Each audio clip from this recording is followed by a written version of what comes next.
जम्मू कश्मीर के पहलगांव की घाटी में आतंकी हमले में मारे गए इंदौर के सुशील नाथनियल का अंतिम संस्कार कर दिया गया है। क्रिश्चियन रीति रिवाज के साथ में अंतिम संस्कार किया गया। वहीं पर भाजपा कांग्रेस के साथ ही कई समाज के लोग भी इस अंतिम यात्रा में शामिल हुए और सभी ने यहां पर अपनी श्रद्धांजलि अर्पित करी है। कब्रिस्तान पर पहुंचे लोग और परिवार से चर्चा कर पूर्ण मदद का आश्वासन सभी नेताओं के द्वारा दिया गया है। वहीं पर परिवार ने मांग करी है कि ऐसे लोगों के खिलाफ कड़ी से कड़ी कार्रवाई होना चाहिए। इंदौर में क्रिश्चियन रीति रिवाज के साथ में सुशील का अंतिम संस्कार किया गया। इस भावुक क्षण में उनके परिजन, रिश्तेदार, मित्र, पड़ोसी भारी संख्या में पहुंचे और उन्हें अंतिम विदाई दी। अंतिम यात्रा में इंदौर के वरिष्ठ नेता भी शामिल हुए।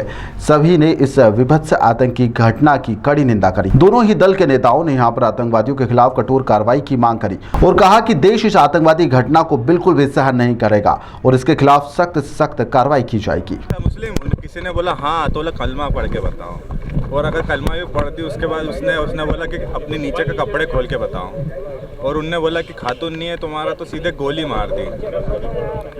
वो 15-15 साल के बच्चे हैं। वो कम से कम 4 लोग थे। वो सेल्फी ले रहे थे, अपने सर पर कैमरा लगा के आए थे। आपके पापा को भी बोला कलमा पढ़ने के लिए? हाँ, अब बस करिए।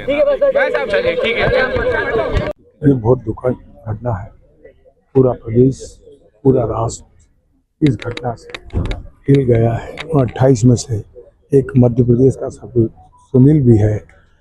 पूरा देश इस संकट में इनके साथ है। इस पीड़ा को, इस भावना को, अपनी भावनाओं को सम्मिलित करता है। इस दुख की घड़ी में पूरा देश ये दुख अपना मानता है। हर जनमानस को इस घटना की पीड़ा है और देश की सरकार कड़ी कार्रवाई कर रही है और कड़ी कार्रवाई करने जा रही है। मध्य प्रदेश की सरकार की ओर से मैं सुनील जी आज इस दुनिया में नहीं है, मैं डॉक्टर मोहन यादव जी की तरफ से उनके चरणों में श्रद्धा सुमन अर्पित करने आया हूँ।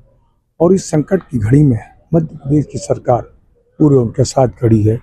जो भी वो भावना व्यक्त करेंगे हम उनको पूरा करने की कोशिश करेंगे। जो किसी भी प्रकार का प्रहार भारत का नागरिक सहन नहीं करेगा। जो घटना घटी ये कायराना कृत्य भारत की एकता, अखंडता और अस्मिता पर प्रहार है। पाकिस्तान ISI द्वारा पालित पोषित भाड़े के ये आतंकवादी तो एक हत्यारे ही हैं, पर इसके पीछे की सोच उससे बड़ा क्राइम, और वो निकलती है पाकिस्तान से, वो ISI से निकलती है। भारत की सरकार के, भारत की सेना के पूरे देश साथ खड़ा है। कांग्रेस पार्टी बार बार ये कह रही है कि ऐसे तत्वों का सर कुचल दो कि भारत की ओर कोई आंख उठा के देख नहीं सके, हमारी भारत माता के मस्तिष्क तरफ कोई आंख उठा के देख नहीं सके। जहाँ तक प्रश्न है पीड़ित परिवार के सहयोग और सहायता की, सरकार हमारी है। की कायराना हरकत है और उनकी इस हरकत का जवाब देने में हमारे देश की सरकार और सेना सक्षम है।